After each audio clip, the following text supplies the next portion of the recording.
ГСП онлайн. Городские новости сейчас. Ухтинский центр юных техников презентовал свои покупки для развития робототехники. Да-да, казалось бы, сложное направление вполне реально уже развивается в городе, а теперь будет еще эффективнее. Для этого центр закупил 10 базовых комплектов робототехнического набора Лего, и не только. На все потратили 400 тысяч рублей. Эти деньги учебное заведение получило в рамках проекта «Народный бюджет». Напомним, представленная центром программа развития робототехники стала победителем в ухтинском разделе образования. В итоге деньги потратили на наборы, датчики, сервоприводы и другие мечты юного инженера.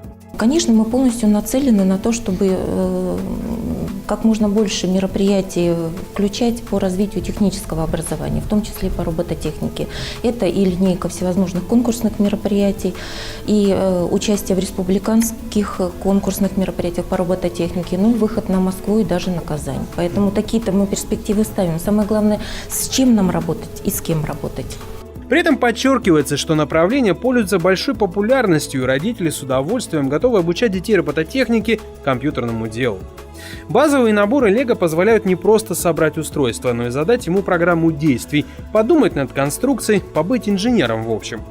Ранее таких наборов в центре было 10, теперь к ним добавилось еще столько же. С этой приятной новостью выросло и число учеников. В прошлом году занималось 4 группы, это 40 человек, а сейчас в тестовом режиме набрали уже 60. Но есть еще более амбициозная задача.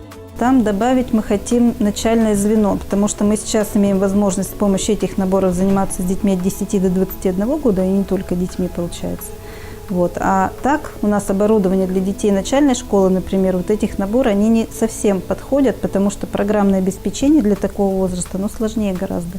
И сами детали немножко другие. То есть мы хотим расширить сферу услуг в плане начальной школы. В детских садах внедряется сейчас робототехника, и мы хотим плавно детей с детского сада переходили, чтобы на 1-4 класс к нам и дальше продолжали заниматься.